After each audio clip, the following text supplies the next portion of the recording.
神不仅悦纳我们的敬拜，也悦纳我们在他面前生命的摆上，也期盼在每一个人在今天的夜晚都能够领受到从神而来丰富的智慧，让我们的生命能够不仅得着丰盛，也能够得着智慧的心。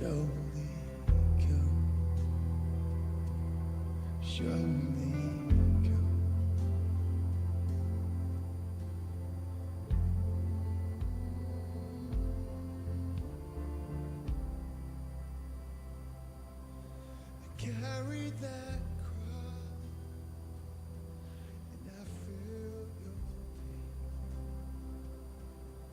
You took up your crown, and I wore your shame. And death was a fire, and its teeth were grim,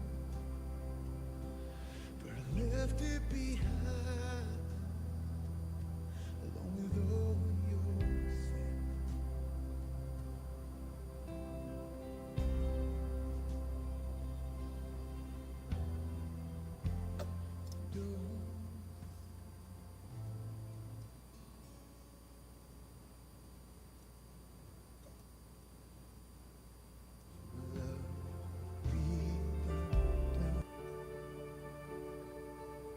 我们一起同心来祷告。天父上帝，我们何等感谢你，感谢你带领我们能够来到神你的面前。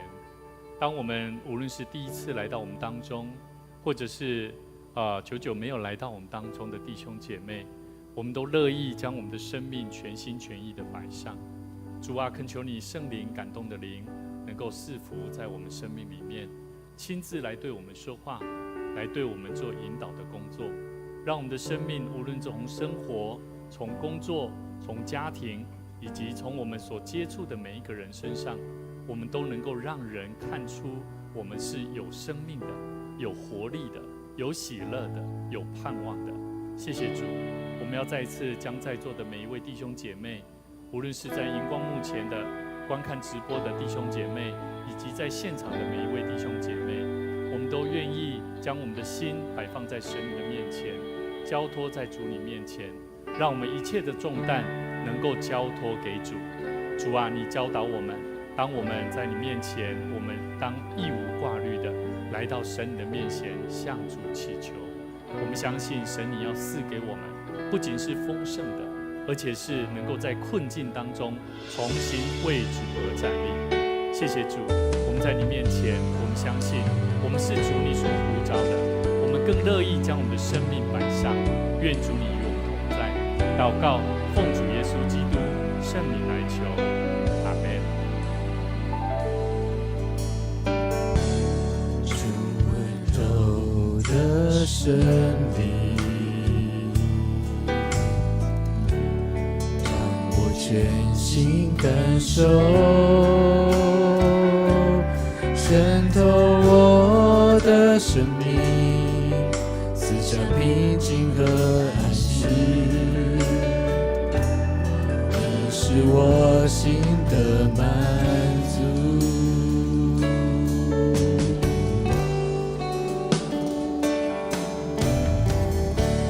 如此爱的真理，你用光照向我，包围我的身体，赐下平静和安息，让我感受你的爱，在呼召我之处，我要献上敬拜，无论遭遇何时，依然扬声歌唱，在呼召我之处，我要献上敬拜，无论遭遇何时，依然扬声歌唱。在我行走时成为我道路，或者是成为我我们一起站立在神的面前，向主说：我们就在这个地方来献上我们的敬拜。在我心中是成为我道路，或者是成为我生命，就在这里献上敬拜。在我心中是成为我道路，或者是成为我生命，就在这里献上敬拜。在我心中是成为我道路，或者是成为我生命，就在这里献上敬拜。找我之处，我要献上敬拜。无论遭遇何事，依然扬声歌唱。找我之处，我要献上敬拜。无论遭遇何事，依然扬声歌唱。这时候我们一起来祷告，恳求神来帮助我们，让我们在神的面前能够献上我们的心意，在无论遇到什么样的困难，我们依然能够在神的面前来向主说，我们爱主，我们乐意用赞美的心来向主献上赞美。主啊，求主你帮助我们，让我们一起在你的面前，我们愿意把我们的生命交托给主。主啊，我们更乐意在神的面前来得到那丰盛有余的恩典。谢谢主。主啊，我们在你的面前恳求神来帮助我们，让我们每一次在你面前献上的敬拜、献上的诗歌，都能够成为神你所喜悦的。主啊，我们无论遇到什么样的困难，我们依然扬声歌唱，因为你是配得我们来赞美的神。我们相信，当我们愿意信心的站立在神的面前，在众人的面前来向主祷告，主你必定聆听我们的祷告，应许我们的祷告，奉主耶稣基督圣名来求，阿们。我要献上敬拜，无论遭遇何事，依然扬声歌唱。无论遭遇何事，依然扬声歌唱。无论遭遇何事，依然扬声歌唱。我们一起来祷告，主耶稣，我们谢谢你，谢谢你在我们赞美的时候，遇到什么样子的时候，无论是遇到困难、遇到瓶颈、遇到生命忧伤的时候，但是我们有神。当我们愿意来到神的面前，你也要聆听我们的祷告。主啊，恳求你的爱再次充满我们的心，因为你的慈爱是真理，因为你的怜悯是真理，因为你爱我们，你用你的荣光来光照我们，来让我们的生命得以平静与安息。谢谢主，让我们一起在祷告里面，在敬拜里面去经历圣灵的同在。愿主你继续带领我们以下的时间，帮助我们的生命不仅得到生命的安静、生命的满足、生命的丰盛，也让我们在你面前一起透过你的话语来得着那更丰盛的祝福。谢谢主，我们在你面前献上我们的感谢、祷告，奉主耶稣基督圣名来求，阿们。请坐。这时候我们一起同心来做奉献。基督徒，我们一起透过奉献，无论你了不了解奉献的意义，但是你有一颗感恩的心，透过奉献的行动，将我们的金钱部分的金钱奉献为主所用，是上帝喜悦的。上帝也要透过你的奉献，也要兼顾祝福你的生命还有产业，祝福你，让你懂得学习做一个感谢上帝的人，也愿意用行动来回应上帝。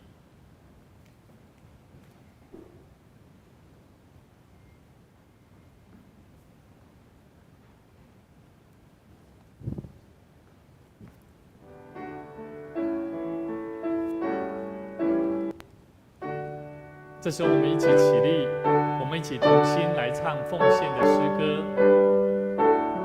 奉献所有，将我们的心摆上。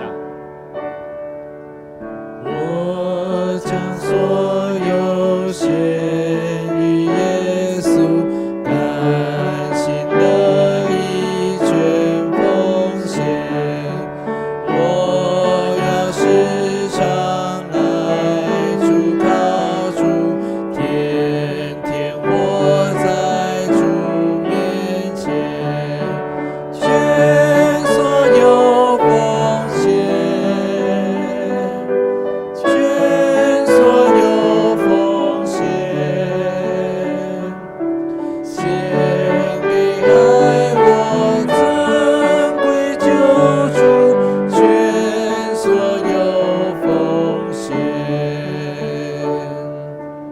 我将所有献于耶稣，我竟完全献于你。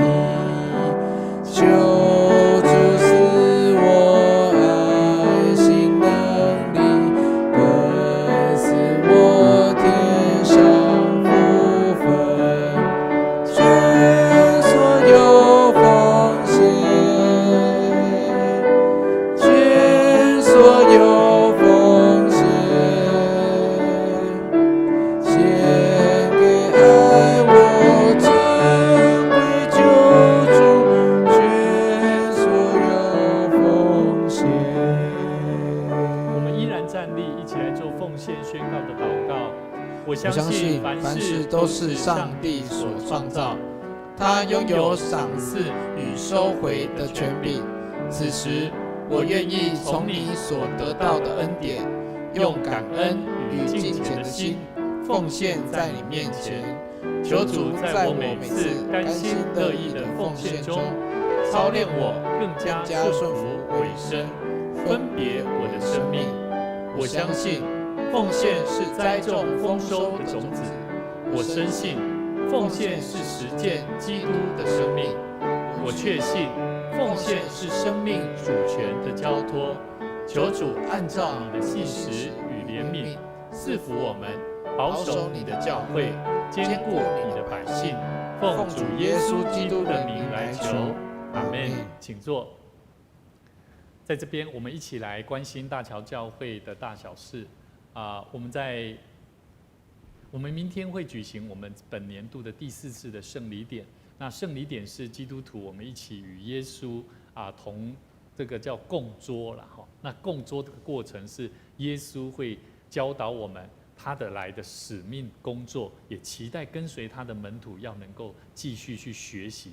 所以我们透过圣礼典与主同桌的意思，代表是纪念耶稣他的在这世上的意义，就是要帮助我们，让我们学习跟着他的脚步。所以这个圣礼典非常的重要。那也是如果你是有受洗完的，那特别在那当中可以领受圣餐哈。那也请大家一起来预备心。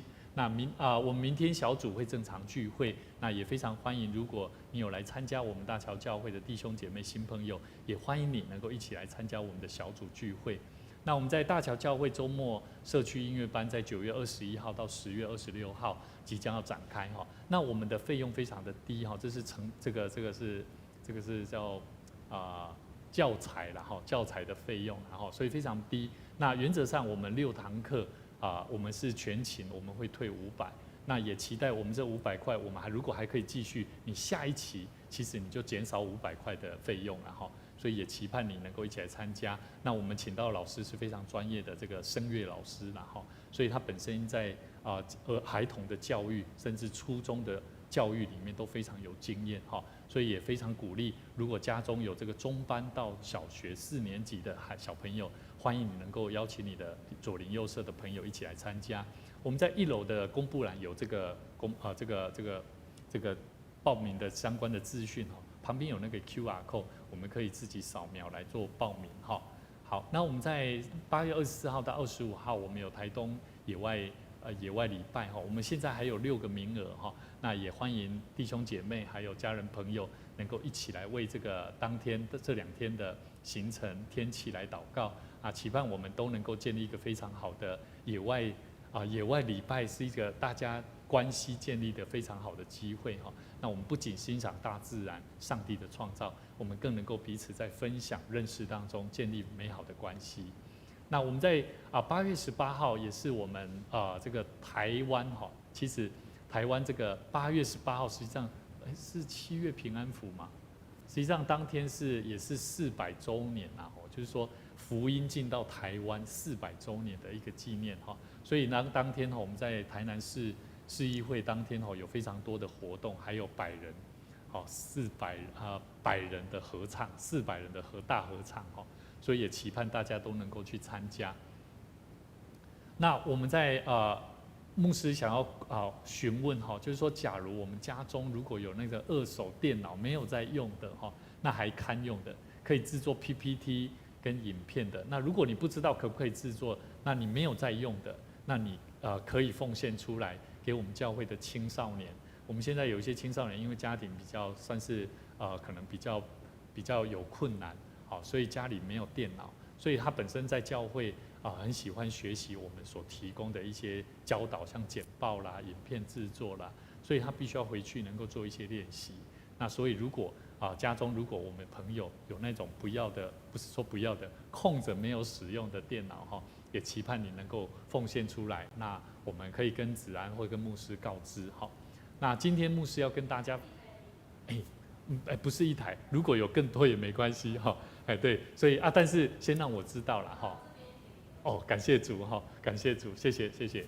那也期盼我相信其实有很多学生，他们在刚要进入学习的阶段，都是需要我们给予一些帮助，让他们的生命能够在迷惘，甚至在正要起步学习的过程当中，需要有一些引导啦。好，所以我觉得教会的礼拜2的青少年的聚会，也鼓励我们可以带领一些年轻人，左邻右舍的国中生、青少年哈，国小4年级到5年级到高中，好，我们这个年龄层阶段都欢迎。那今天牧师要跟大家分享一个主题，叫做生命的次序。刚刚我们在唱这个奉献的诗歌，奉献的诗歌叫做奉献什么？所有。每次有人，我记得有同工告诉我说，牧师，我们可不可以不要唱这首歌？我说为什么？他就说这个奉献所有你并没有奉献你的所有啊，怎么会唱这种奉献所有呢？我就说这个不是奉献你完全的东西啊，是你的心啊。好，你的心，如果你懂得奉献所有的时间，甚至很多心思意念，走到哪里你都会想到上帝。你就会发现你的生命的次序就会改变哦。好，那大部分我们的生命的次序，大部分我们是放在哪里？放在自己身上。所以我记得我们关心的青少年在这个礼拜，他们礼拜2制作这个父亲节卡片，他制作的卡片他没有送给他爸爸，他送给牧师了。好，他母亲节也送给我了。那我就跟他告知，我就说，我觉得你写给我的卡片非常特别。我可不可以在讲道的时候分享啊？他就说好，没关系他理解了。那他也希望来参加礼拜来听看看牧师讲什么啦。那他在制作的过程里面，他写了南无阿弥陀佛北有耶稣基督啊。好，然后他写父亲，牧师父亲，然后他左边写什么？签收节快乐，也就是父亲啊。这个新闻媒体有父亲的，父偶亲啊，父亲节就是父亲节的。那我觉得这个孩子他非常特别，因为这个孩子在他的生命当中来到教会，是在疫情期间跟这个中南中选一起来，然后因为教会都没办法出去嘛，去到外面市区好像都怕会感染，所以呢，牧师就带着他们去钓鱼，然后牧师也提供了免费的钓组。可是每次在钓鱼的同时呢，他总是因为线绑不好，或者是这个浮标这个有些时候就插不好，就很快就掉了。那就算它很便宜10块钱，可是每一次钓鱼下来，好像牧师大概就要贡献了好几十块的浮标的费用那在那当中呢，包含什么？我们还会一起吃饭。可是到最后呢，慢慢的我们就开始在陪伴他的交友关系，甚至呢到最后我们开始去教导他使用金钱的习惯。我记得这个孩子他曾经告诉我，他觉得他在他的家庭里面是一个非常孤单的，他觉得他是多余的，因为他跟他的哥哥年龄差太多。那我就曾经问说，那你有问过你爸爸妈妈为什么把你生下来吗？他说他爸爸妈妈说是不小心的，所以这句话让他觉得他是一个非常孤单的人。所以他爸爸妈妈因为爸爸都是北上在北部工作，那妈妈也是跟我们的姐妹是理发的，所以他的时间都晚上很晚才回来，所以本身他自己得不到关心，而在教会里面他发现他的家的对面竟然有一个好像豪宅的地方是教会。那曾经他问过我说，牧师，你是不是这个教会是不是你的啊？好，那你们教会好像很有钱哦。我就告诉他说，其实没有，我们现在还负债540万，还需要你的关心，希望你以后能够有很好的事业，那你要懂得感恩，要懂得奉献。各位弟兄姐妹，这个孩子他的属灵生命阶段，每一个人生命当中都有不同的经历，包含我们在座有几位新朋友来教会都还不是很长久的时间。我们刚接触信仰的东西，实际上那是跟人跟上帝的一个直接的关系。而这一个孩子，他是透过不同的经历当中在认识神。所以我也鼓励我们的同工，告诉他说，每一个孩子他有不同的行为反应，不要受他们影响。你一定要祷告，你一定要去看见神让我们看见这些孩子的需要，我们如何帮助他去认识那位上帝。而帮助他学习与神建立关系。他认识上帝并不代表他会跟神建立关系哦，懂吗？就像今天我们来的新朋友也一样哦。我们要跟神建立了关系以后，你会发现你的生命就不一样。所以你会发现，为什么有些基督徒他的脸上总是抱着那种笑容，你知道吗？就算他生命当中好像他很苦啊，这个通膨啊，收入受影响啊，他的脸蛋就是看起来就是非常的喜乐。所以各位弟兄姐妹，我们的生命一定有一个很重要的生命关系，叫做顺序。来，我们人的一生脱离不了这些关系啦，吃喝拉撒睡，吃，婴儿期、青春期、成年期、中年期往后的每一个阶段，我们都跟吃喝拉撒睡。对不对？到老了还是一样啊。基督徒有没有跟吃喝拉撒睡也有关系啊？有吧？你今天看起来好像不太好呢。我今天早上还没吃早餐就来教会了，是不是跟吃有关系？你最近怎么了？怎么好像看你都一直在跑厕所？礼拜在聚会的时候看你都在跑厕所。最近肠胃不舒服，有没有？吃喝都跟你关系到的你的肠胃。拉撒睡。什么是撒尿、撒泡尿？我们从很多人的身上，到了中年期的男性朋友，40岁以上的男性朋友特别要注意，有没有？所以你会发现在教会里面，弟兄姐妹聚集在一起，谈论的话题总是跟吃喝拉撒睡都有关系。可是唯一不同的是，当你在谈论这些话题的时候，你会不会重新回到神的面前？我们会去诉说上帝的恩典。各位弟兄姐妹，这是今天牧师要跟大家分享的。在我们的生命里面，我们要如何活出真正健康？除了你的生活吃喝拉撒睡，你有你的智慧跟方法，但是更重要的是，我们要如何在神的面前学习，把你的时间能够清楚的做好的选择。到底你的时间，每一个人的时间有没有一样？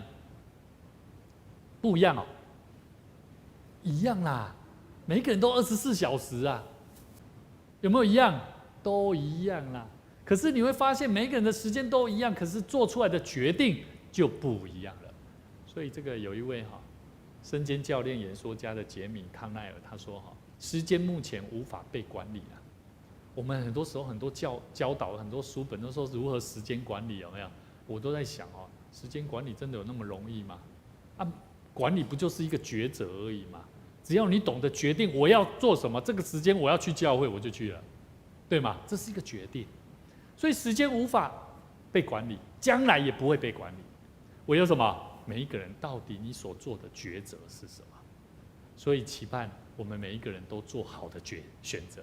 你的选择跟抉择就判断了你人生的一切。所以我非常看到这些年轻人特别还愿意他们付上很多时间代价，在教会里面参与打扫。好，我们教会打扫是国中生学生在打扫，他们从一开始这样拿着扫把是站着这样，好像在拉来，到现在他们是，然后牧师会检查到现在他们是很仔细的做好他们每项工作。所以各位弟兄姐妹，你的抉择就决定了你的生命的次序。所以各位弟兄姐妹，当我们来到教会，生命的次序、侍奉上帝、服侍神、爱主、爱人、爱自己，我们都必须要遵循的一个正确的顺序跟方法。今天牧师要跟大家分享一段圣经节，这段圣经节是特别讲到哥林多前书第14章里面26节到33节，里面他特别提到有关说方言跟做先知讲道，我只特别针对这2个部分来做探讨，其他的部分大家去体会。为什么？因为我要特别讲到的是有关于恩赐的能力。你们觉得自己有没有恩赐啊？什么叫做恩赐？叫做有恩典的赏赐。好，我简单举个例子哈。我记得我以前我不会唱歌啊，好，也不会弹吉他，也不会做某件好像别人不会的事情，我会。以前我不会，真的不会。我也不会讲话讲得那么流利，好像生出来就本来就会一样。但其实我都不会。可是我小时候，待会我会跟大家分享，我如何在那生命的选择当中，神让我成为一个有能力的人。各位弟兄姐妹，今天的圣经节，我要先带领大家一起来看，我们一起来读左手边弟兄们，这却怎么样呢？你们聚会的时候，个人或有诗歌，或有教训，或有教示，或有方言，或有翻出来的话，凡事都当造就人。这里26节讲到聚会当中，无论做任何的表达或者是仪式里面，都应该要使用那个有恩赐能力的人。也就是说，你可能有感动，看到牧师好像很会弹吉他，你就说我要来弹吉他。可是你会不会？不会嘛？可是你有一个感动说我要来弹吉他，牧师你没有给我上台，这样不行哦，因为我有感动，我相信恩赐就如你所讲的，我有感动，神会赏赐，所以我就可以来服侍，可不可以？结果不行了，站上来弹下去说五音不全，大家都是天哪，好痛苦啊！你要知道那个生命，所以圣经里面讲什么？个人或有啊，你有没有唱诗歌？有没有教导人？有没有启示？有些人我曾经遇过有一个姐妹我去到那一间教会的时候，她第一件事情告诉我，牧师，我要告诉你，我从神那边得来的启示，你要好好的洁净这个地方。洁净就是基督徒，我们会透过祷告求神来洁净这个地方，会有不好的灵啊。好，那不好的灵有些时候是在人身上，人会对你有一些攻击哦。后来我就应付，有点半应付状态，我说好了，我知道，我是一个牧师，怎么会不知道这个道理呢？好，我就说好，我知道，但实质上我并没有好好祷告。后来当我离开这间教会的时候，非常短，我在那间教会不长。我走的时候，我回想起这一位有启示恩典的人懂了吗？所以我要告诉各位，包含讲方言，就是讲那个我原本不会那一国的语言，可是我会讲。可是有些人他可以帮我翻出来你在讲什么，一定要有人翻译。但所有这些能力，圣经里面讲得到这些恩赐，在我们现今的教会也有。但是我们现在很多能力不太一样，还有分了很多，会弹琴的，还有弹吉他的，甚至会讲故事、带主日学的，这些都是恩赐。唯有凡事都当造就人。所以各位弟兄姐妹，如果像我一开始牧师讲到，如果一个人他说他想要弹吉他服侍神，可是他并没有造就人的话语，就像什么，牧师你没有安排我去服侍，这个有没有造就人？没有。他没有造就牧者，他没有造就他身边的人，他只是为了要迎合自己的喜爱，感动，可是他却没有一颗谦卑的心来顺服。所以各位弟兄姐妹，曾经有这个礼拜有一位姐妹，她跟牧师探讨，她说：“牧师，我想要来参加服务，有没有什么侍奉工作可以给我做？”那这位姐妹呢，她本身身体有一些之前有发生过很多的病痛。她说：“牧师，我这样子一路走来，我觉得自己好多病痛我觉得我想要好好的来侍奉上帝。”你知道，一个基督徒他信主久了以后当他的生命一直在那种病痛当中的时候，他会很期盼自己是健康的，可以侍奉上帝，可以侍奉人。所以当他在病痛当中慢慢的有好转的时候，他唯一想到的就是他想要侍奉上帝。我就告诉他一件事情，我就说：“你预备好了吗？不管是你的身体，因为你的身体要健康嘛，对不对？你的身体要健康，你要从上帝那边得着医治的能力不仅是医生医生而已。有些人他不按照医生的这个处方签来办事的就算医生开药给他，他也不照做的一样啊。基督徒也一样啊。牧师会说，我们要常常祷告，我们要对人有爱。可是有人出了这个教会以后没有爱，也不祷告，也不灵修，他的生命好像跟没有信主的人是一样的。所以各位弟兄姐妹，我们要了解，每一个基督徒，当我们圣经里面教导我们，凡事都是要按次序的。如果我们的生命没有次序，你没有办法去造就一个人。那么你会去想，那牧师，那我要如何知道一个人有没有恩赐的能力，而让我的生命可以成为上帝所使用呢？而成为更蒙福的人呢？第一个，你要认识上帝的呼召，成长。我们今天唱的诗歌是什么？在呼召我之处，有没有？他歌词讲说什么？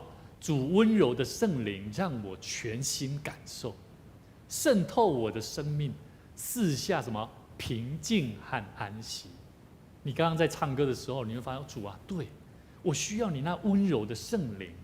你知道吗？一个人没有温柔的心他是会暴躁的，他是会怎么样？他没有安息，他没有平安的。他面对人一出去什么事情他都喜欢跟人家争啊。所以你要知道，一个基督徒，我觉得我自己就好像是这样。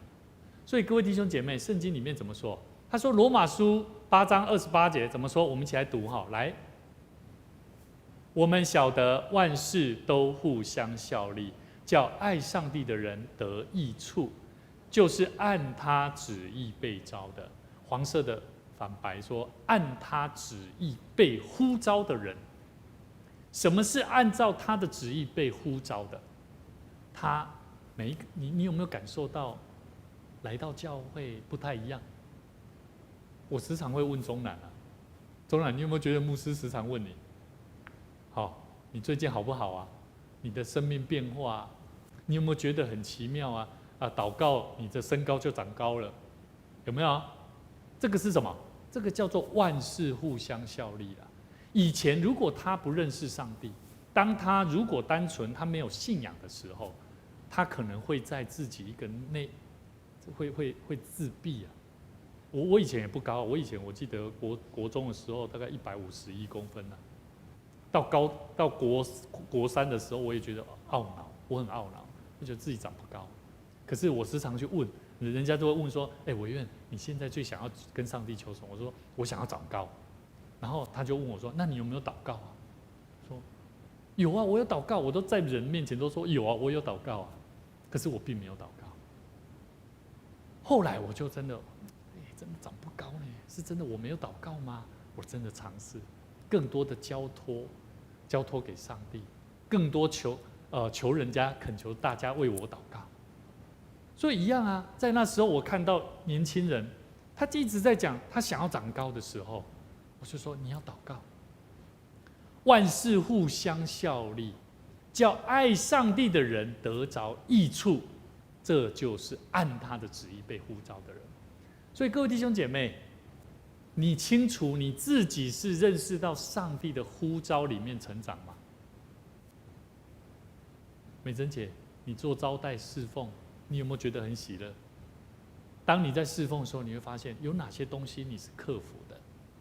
你知道招待最难遇到、最常遇到的是什么吗？这个人你帮他勾选的时候，他有来了，下次他来的时候，你突然间忘记，糟糕，他叫什么名字啊？很多名单你都看到，但是就是忘记，怎么办？你还是要再问他。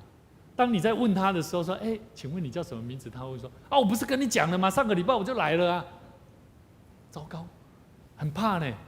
可是当你在帮一个人记录的时候，他的出席率的时候，招待人那是非常辛苦的人，他必须要保持热情，保持喜乐，因为人家来到教会，第一个遇到你，一看到你，你就要怎么样让他感觉宾至如归。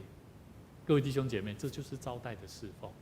所以我们要晓得，在我们招待的过程，通常我都会鼓励你遇到这些事情不用怕，你就跟我们的同工询问，我们的同工会告诉你，他会跟你讲说他是谁，甚至就算没有人可以帮你的时候，你就说不好意思啦，我真的记忆力不太好，对不起，这个功夫这个能力真的牧师是当了牧师才学来的。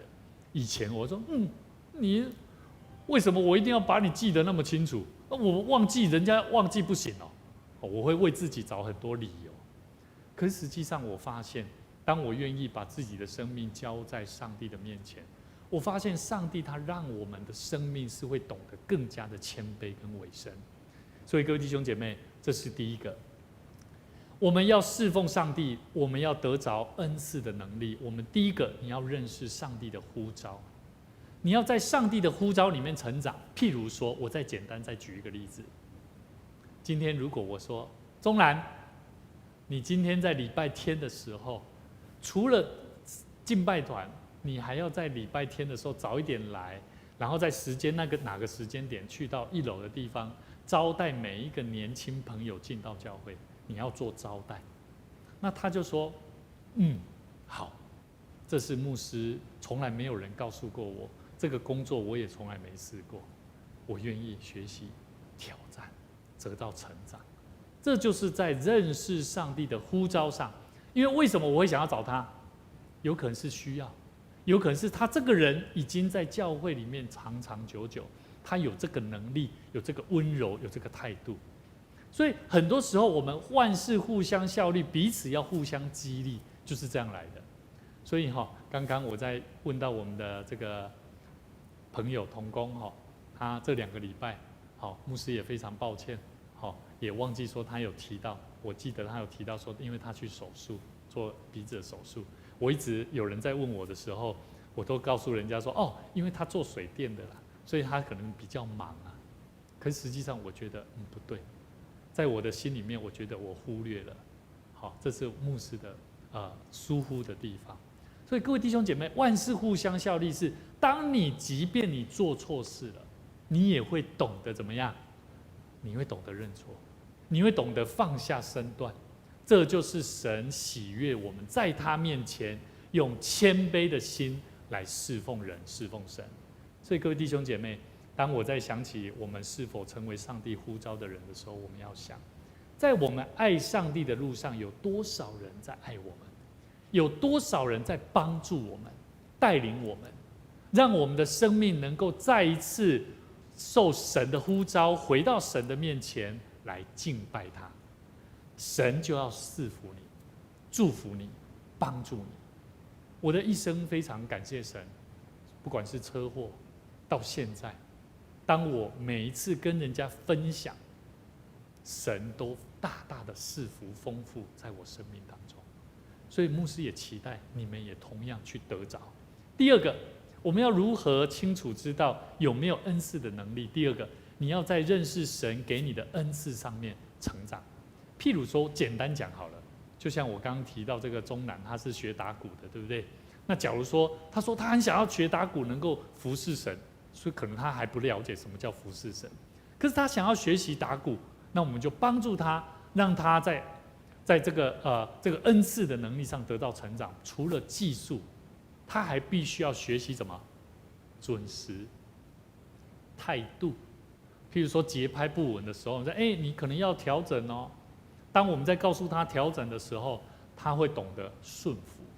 有些人他在你教导他的时候，他不愿意听哦，而且他不愿意顺服。那我为什么要听你的？我这样做就够了。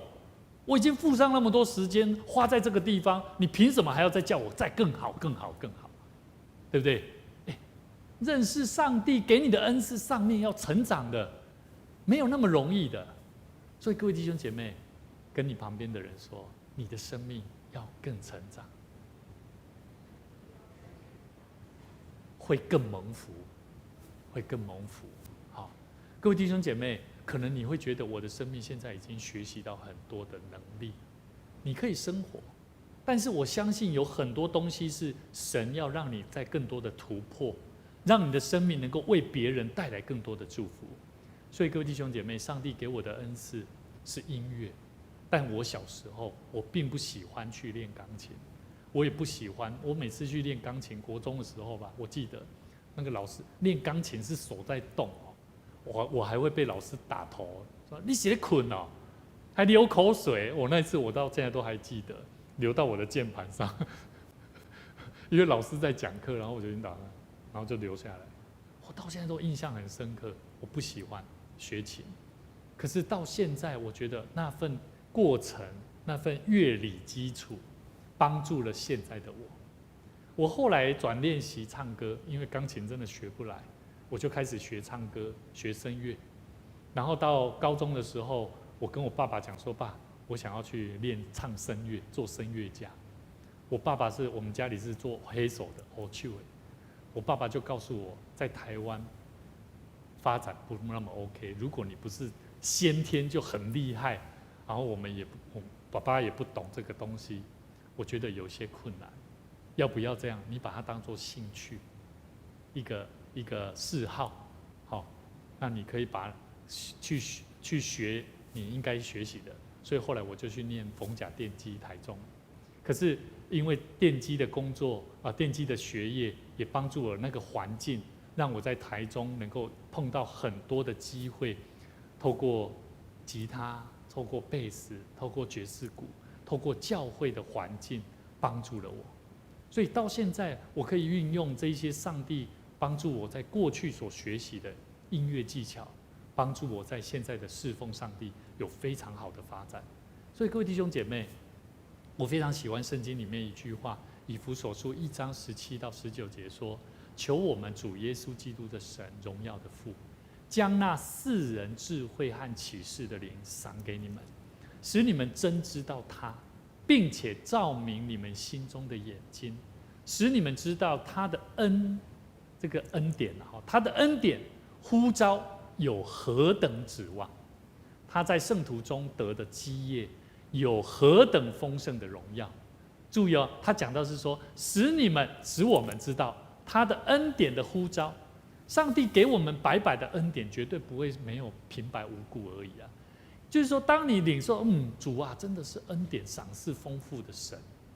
好，他给我们这个恩典是让我们有盼望的，所以就是使你们知道他的恩召有何等指望。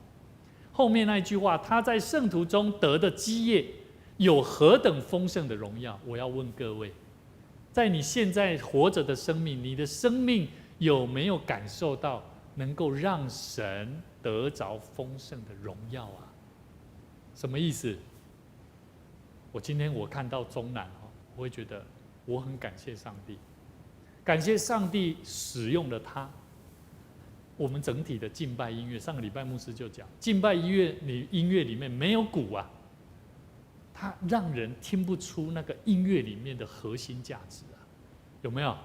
那如果有一个鼓手，他把它打得非常的稳健，而且让人家感受到那种感动的时候，会不会让人跟神感触更深？会不会？会。那就是在圣徒中得的基业有何等丰盛的荣耀。就像刚刚牧师讲的，以前我对于我学的音乐，我曾经认为说我唱歌很好听。我记得好像在27岁的时候，我去参加一场比赛，好，我就真的去比赛，我想要证明我很厉害。可是唱完那一次，真的好像有入围入围之后，我马上就车祸了。我就知道我在车祸之后，我回想起来，我之前车祸前我是在做什么事啊？我终于知道我的生命只不过在高举我自己，我并不是像圣经里面所讲的，在圣徒中得的基业，是要丰盛的荣耀，是要荣耀上帝的。可是我晓得，在我的生命里面，神在修剪我的生命。所以各位弟兄姐妹，我相信每一个人都有不同的能力，是非常光彩的。那也不是说好像不是没有办法让我们自己得着应该有的荣耀。我觉得我们的荣耀都够了，但是我们的生命要如何怎么样彰显神，透过我们能够彰显出他的荣耀。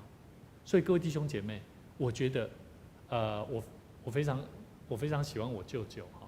我舅舅他是在卖冰的，北基亚冰的啦。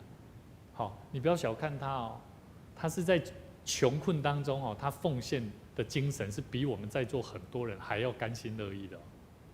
他是每一个月固定，好卖冰有些时候是有多有少，可是他就是固定，因为我的阿嬷就是教导我们，就是无论如何贫穷贫困，你每一个月应当奉献给神的，可能之前就是2000，你就在穷困的时候你还一样要是2000。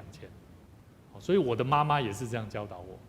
所以在我们的生命里面，神让我们从贫穷，让我们得着的更丰盛，正好应验了圣经里面所讲的“施比受更为有福”，给人的比跟人家拿的还要有福气。好，这台语的讲法，好人的比共客更靠福气。所以各位弟兄姐妹，圣经里面教导我们一个很重要的概念。我们生命的次序，就是到底我自己在教会所得的祝福跟产业，这是每一个人刚进入教会的人都会期待的。这是看自己大过于神的。可是当你慢慢的领受神的真理，从圣经里面我们今天所看到的，你有的恩赐以后，你会懂得把你的恩赐能力放在上帝的教会，甚至放在上帝给你的生活工作当中，能够荣耀神，那个你的生命就进到了一个叫神在我身上所得的基业，是看神大过于自己的。所以求主帮助我们，我们继续看下去，27节到31节。若有说方言的，只好2个人，至多3个人，且要轮流着说，也要1个人翻出来。若没有人翻，就当在会中闭口，只对自己和上帝说就是了。至于做先知讲道的，只好两个人或是3个人，其余的就当深思明辨。若旁边坐着的得了启示，那先说话的就当闭口不言，因为你们就可以一个一个的做先知讲道，叫众人学道理，叫众人得劝勉。这里讲到一个很重要、很简单，就是最多说方言，就是最多3个人轮流说，有人翻译。先知讲道呢，2、3个人好就好，好不要每一个人都好像在做先知讲道，你做启示哇，每一个人都在讲，到底我们听的重点是什么？好，曾经有教会曾经发生过这个问题，所以实际上圣经其实是有教导的。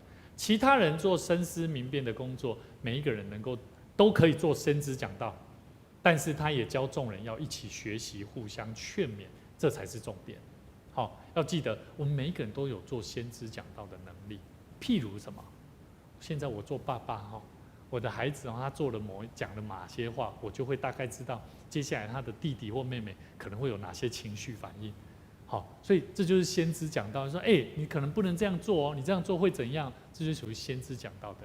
但是我们讲到的是真理，是讲到生命方面，都是每一个人都在做先知讲道。但是重点就是要叫众人学到道理，叫众人得到劝勉，改变生命。好。那接下来32到33节也是牧师想要跟大家分享，先知的灵原是顺服先知的，因为上帝不是叫人混乱，乃是叫人安静。邪灵的工作总是会抹杀很多人原先的起初的感动，对吗？好，那譬如说原先你想要爱这个人，可是你只要一想到这个人好像并不怎么喜欢，并不怎么讨人喜爱，你就想说算了，虽然我是基督徒，可是我也不要爱他了。那这个就是邪灵在我们生命当中在动工了，懂了吗？那这个就不是所谓的圣经所说的先知的灵原是顺服先知的。我要告诉各位，圣灵的工作做工的原则就在指这个意思。圣灵的工作它是相反的，跟邪灵所做的是相反的。它虽然有无限的能力，但是它却是温柔的，如鸽子一样尊重人的自由意志。圣灵它会帮助人，圣灵它是照着人的意愿来供应人。如果你有感动，我想要爱人，那你就会求说：主啊，圣灵帮助我，让我照着这个感动，有能力的怎么样对他说话，甚至帮助他、引导他。像我们今天，我们有一位新朋友来到我们当中，这一位姐妹她就是在圣灵当中的引导，她会祷告，她会领受圣灵，因为她顺服圣灵，圣灵也顺服她，帮助她，让她愿意去对人表达她对神的爱。所以各位弟兄姐妹，我们要了解，上帝不是要叫人混乱，乃是要叫人安静的。所以各位弟兄姐妹，我觉得这个是很重要的观念。在我们的生命当中，我们生命都必须要有次序的调整跟改变。当人认识了基督的信仰真理之后，我们的生命就会慢慢在生命的次序上做一些调整，来帮助我们。最后，牧师要跟大家分享马大跟玛利亚的故事。这个故事大家非常熟悉哈。这个里面有一个女人叫马大，她接耶稣到她的家里。她有一个妹子哈，妹妹，她妹妹玛利亚，她在耶稣面前哈，她只坐在耶稣的旁边听耶稣讲道。马大哈是一个非常热情，一直在准备东西要来招待耶稣。